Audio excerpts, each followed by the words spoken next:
बिस्मिल्लाहिर्रहमानिर्रहीम।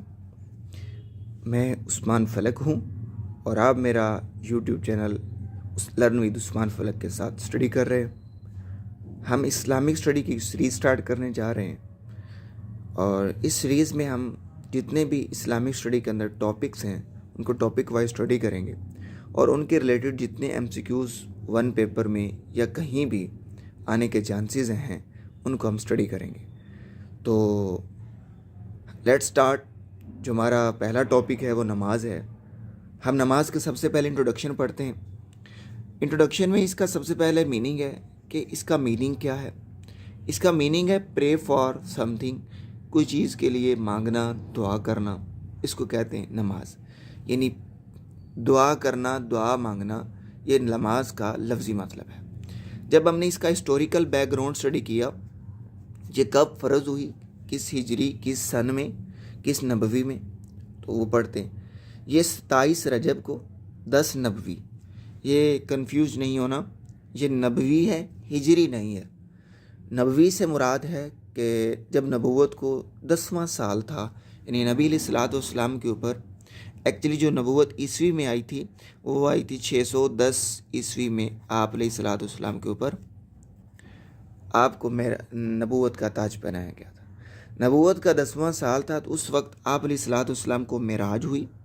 वो मेराज अगर हम ईस्वी में बात करें तो वो 620 ईस्वी बनता है। 620 ईस्वी के अंदर आप अलैहिस्सलाम को मेराज का वाक़या पेश आया। ये मेराज का वाक़या कुरान की सूरत है सूरतुल असरा।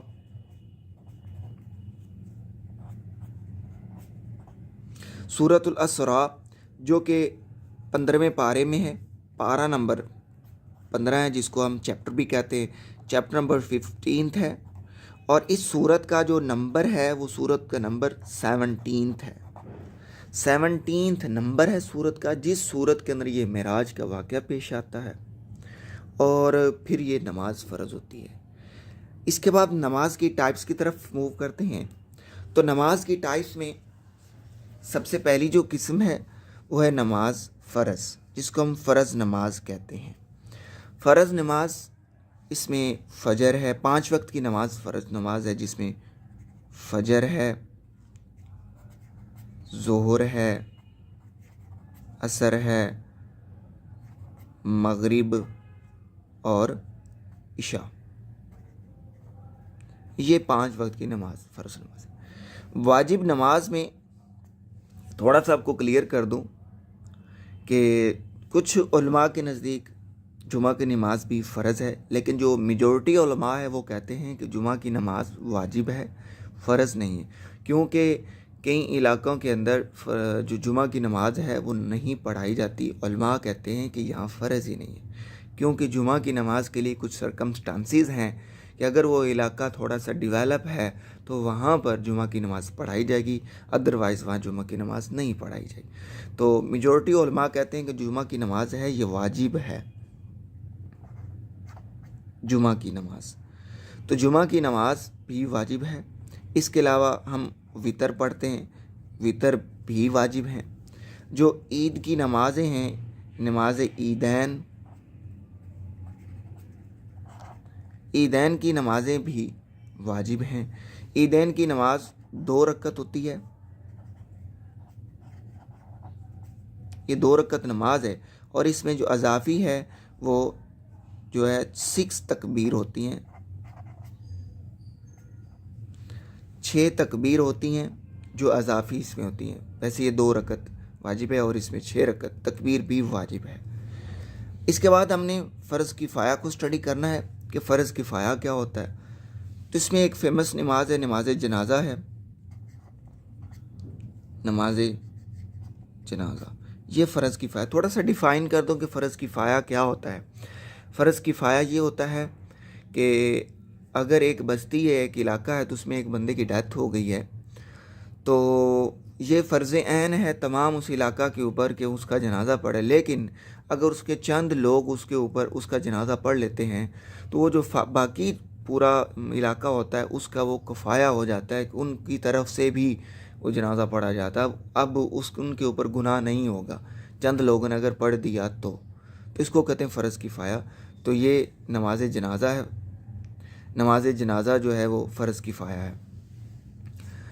नमाज जनाज़ा के बाद जो अगली किस्म है वो सुन्नत की नमाज है। तो सुन्नत की नमाज में सुन्नत मुअक्कदा, सुन्नत गैर मुअक्कदा ये भी है। और इसमें हम सुन्नत मुअक्कदा की अगर बात करें तो जो ज़ोहर है, ज़ोहर की नमाज फ़र्ज़ नमाज है और उसमें 4 रकत जो है वो फ़र्ज़ हैं। 4 रकत जो जमात के साथ पढ़े जाते हैं। उससे पहले की जो 4 रकत हैं वो सुन्नत हैं, उसको सुन्नत मुअक्कदा कहते हैं। नबी अलैहिस्सलाम ने ताकीद के साथ इनको पढ़ा है, इनकी अदायगी की, इसलिए इनको बड़ा कॉन्स्टेंटली और रेगुलरली पढ़ने की वजह से ये सुन्नत मुअक्कदा का मतलब होता है ताकीद में जिसमें। और सुन्नत गैर मुअक्कदा है। सुन्नत गैर मुअक्कदा हम असर की नमाज जब पढ़ते हैं, जो 4 रकत फ़र्ज़ नमाज है जो जमात के साथ लैट पढ़ते हैं, उससे पहले जो 4 रकत सुन्नत है, सुन्नत गैर मुअक्कदा है। और इस तरह इशा की जो फ़र्ज़ नमाज है, उस 4 फ़र्ज़ से पहले जो 4 सुन्नत है वो भी गैर मुअक्कदा है। तो ये गैर मुअक्कदा हो गई। इसके अलावा जो तरावी की नमाज है, तरावी की नमाज भी सुन्नत की नमाज है। तो ये सुन्नत को डिफ़ाइन कर दी, सुन्नत की किस्म। इसके बाद नफली नमाज़ें, इनको स्टडी करते हैं। तो मोस्टली क्वेश्चन जो होता है वो नफली नमाज़ों में से आता है। तो इसकी हम स्टडी के जब करते हैं तो इसमें सबसे पहले जो नफली नमाज है वो तहज्जुद की नमाज है। तहज्जुद की नमाज में कम से कम 2 और ज़्यादा से ज़्यादा 8 रकत होती हैं। इसके बाद आती है जनाब इशराक की नमाज। इशराक की नमाज में कम से कम 2 रकत और ज़्यादा से ज़्यादा 8 रकत हैं। और इसके बाद चाश्त की नमाज आती है। थोड़ा सा मैं टाइम डिफरेंस कर दूं कि जब सूरज तलू होता है तो कोई चंद मिनटों बाद इशराक की नमाज के शुरू हो जाता है और सूरज तलू होने के तकरीबन 1 घंटा बाद चाश्त की नमाज का शुरू हो जाता है, वक्त शुरू हो जाता है। इसमें कम से कम 2 रकत हैं और ज़्यादा से ज़्यादा 12 रकत हैं। इस तरह इसके बाद अवाबीन है। अवाबीन का अगर मैं टाइम बताऊं तो ये मगरिब की फ़र्ज़ नमाज के बाद ये पढ़ी जाती हैं और अवाबीन के अंदर कम से कम 6 रकत होती हैं और ज़्यादा से ज़्यादा 20 रकत होती हैं। ज़्यादा से ज़्यादा 20 रकत होती हैं। इसके बाद नमाज तस्बीह है, नमाज सफ़र है, नमाज हाजत है और तहियतुल वुज़ू है, तहियतुल मस्जिद है कि जब आप वुज़ू करते हो 2 रकत नफल पढ़ते हो, उसको कहते हैं तहियतुल वुज़ू। मस्जिद में दाखिल हुए, आपने वुज़ू किया है और 2 रकत नफल पढ़े हैं तो वो तहियतुल वुज़ू हो गए। इसके बाद तहियतुल नमाज है कि जब आप मस्जिद में दाखिल होते हैं, तहियतुल मस्जिद है कि जब मस्जिद में दाखिल होते हैं 2 रकत नफल पढ़ते हो, उसको कहते हैं तहियतुल मस्जिद। इसमें जो 3 नमाज़ें हैं मैं उनको क्लियरली डिफ़ाइन करूँ जो अक्सर लोगों को कंफ्यूज करती हैं और वो पेपर में भी बहुत ज़्यादा आती हैं। इसमें है नमाज कसूफ़,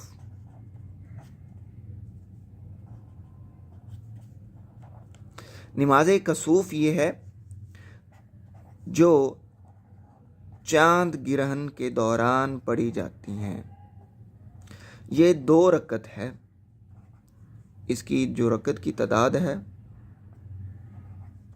ये 2 है, जिसको हम ल्यूनर इक्लिप्स कहते हैं।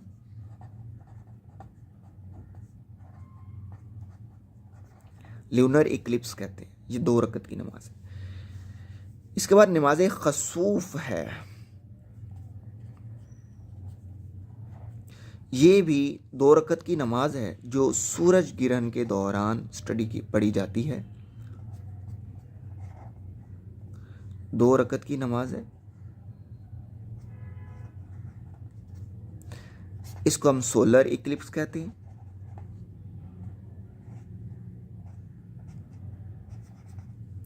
अच्छा, मैं थोड़ा सा इसमें डिफरेंस बयान कर देता हूँ कि कसूफ और खसूफ में ज़रा एक हिंट के तौर पर, ये जो इसका स्टार्ट है ये काफ से होता है नमाज कसूफ का। ये काफ जो है ये नरमी वाला काफ है तो इस नमाज खसूफ का जो स्टार्ट है लेट वो खे से होता है। तो खे जो है ये सख्ती वाले हरूफ में से, खे सख्ती से इसको अदा किया जाता है।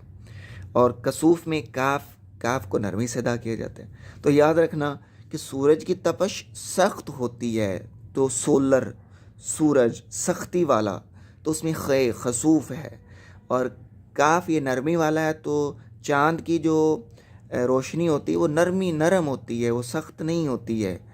तो इसलिए ये चाँद गिरन के दौरान जो पढ़ी जाती है वो कसूफ होती है, नरमी वाला जिसमें काफ होता है। तो ये याद रखने के लिए एक ट्रिक मैं आपको बता रहा हूँ। इसके बाद जो अगली नमाज है वो नमाज इस्तिस्का है। नमाज इस्तिस्का अरबी में इस्तिस्का का मतलब होता है पानी पीना पिलाना, यानी इसके रिलेटेड इसको लिया जाता है। मसलन कुरान में आयत है ना, आयत मुबारक वसक़ाहुम रब्बुहुम शराबन तहूरा, तो अल्लाह उनको जन्नत में शराब तहूर पिलाएंगे। तो ये इस्तिस्का का लफ्ज़ी मतलब उसमें से लिया गया। ये जब बारिश नहीं होती तो बारिश मांगने के लिए, यानी बारिश की दुआ है, बारिश मांगने के लिए नमाज इस्तिस्का पढ़ी जाती है। और इसकी भी 2 रकत होती हैं, ये भी 2 रकत नमाज है। लीजिए ये हमारे पूरे हो गए, इसमें नमाज की टाइप्स हैं। इसके बाद हमने स्टडी करना है, वेरी इंपॉर्टेंट अगली बात है, वो है नमाज के फ़राइज़ और शराइत। तो ये कुल नमाज के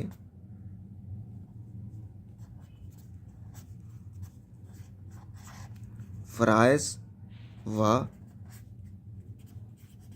शराइत, हम इधर शराइत कर लेते हैं और इधर हम फ़राइज़ कर लेते हैं। लीजिए लेट्स स्टार्ट। ये कुल 13 हैं, नमाज के कुल 13 फ़राइज़ और शराइत हैं। कुछ होते हैं जो नमाज पढ़ने से पहले होते हैं, उनको शराइत कहते हैं।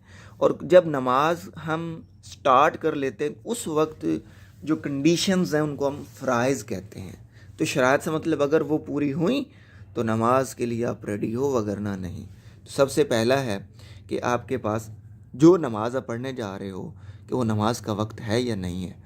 नमाज का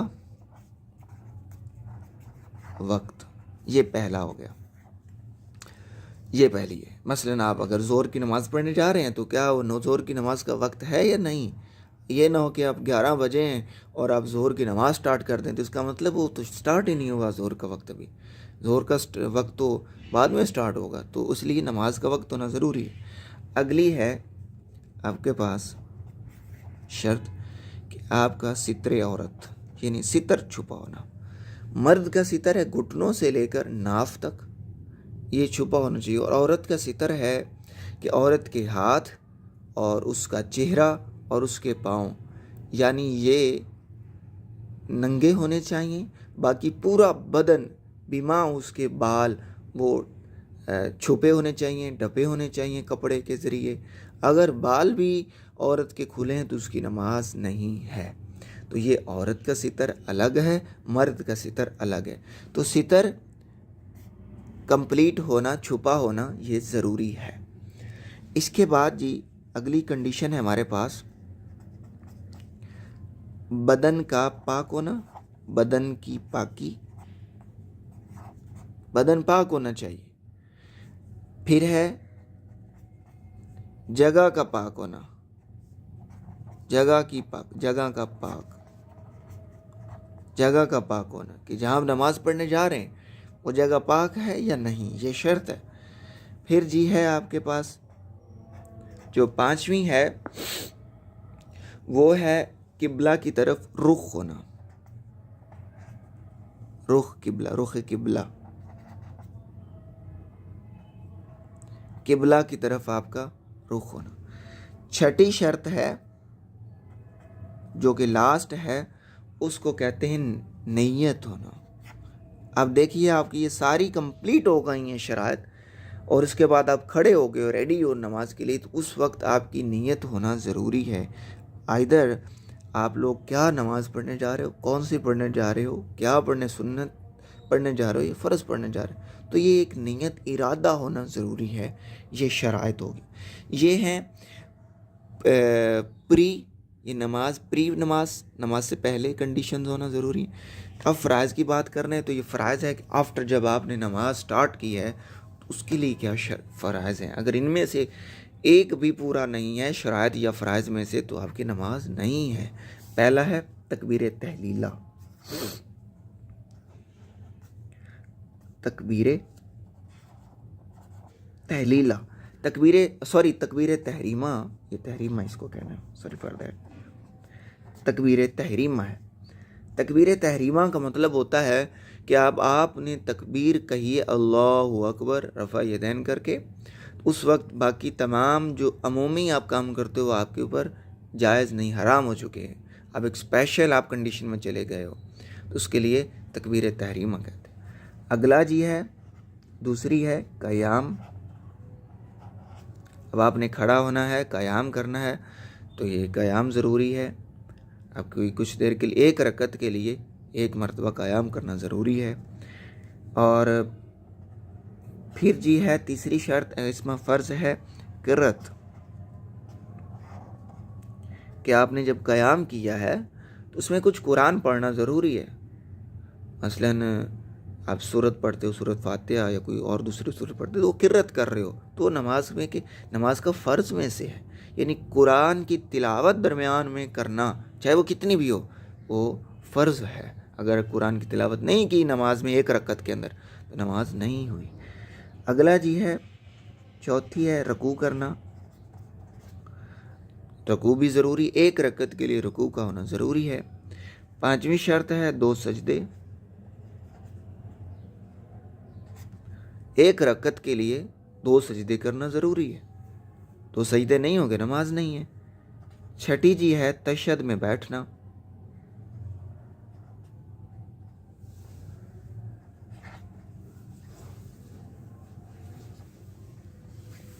आप लोग तशहद में, जिसको अत्तहियात कहते हैं, अत्तहियात में बैठना, ये फ़र्ज़ है नमाज का। अगली इसकी लास्ट वन शर्त है जो 7वीं है, वो है तकबीर तहलीला, जिसको मैंने अभी बयान की पहले भी कर। ये तकबीर तहलीला है। तकबीर तहलीला कहते हैं कि जब आप कहते हैं अस्सलामु अलैकुम रहमतुल्लाह, अस्सलामु अलैकुम रहमतुल्लाह, अब आपके लिए जो आपके अमूमी काम है, जो आप रूटीन में करते हो, अब आपके लिए हलाल हो चुके हैं, आपने तकबीर तहलीला कर दी है, तो ये नमाज का फ़र्ज़ है। तो ये 7 फ़राइज़ हैं, 6 शराइत हैं। ये नमाज का चैप्टर हमारा कंप्लीट हुआ।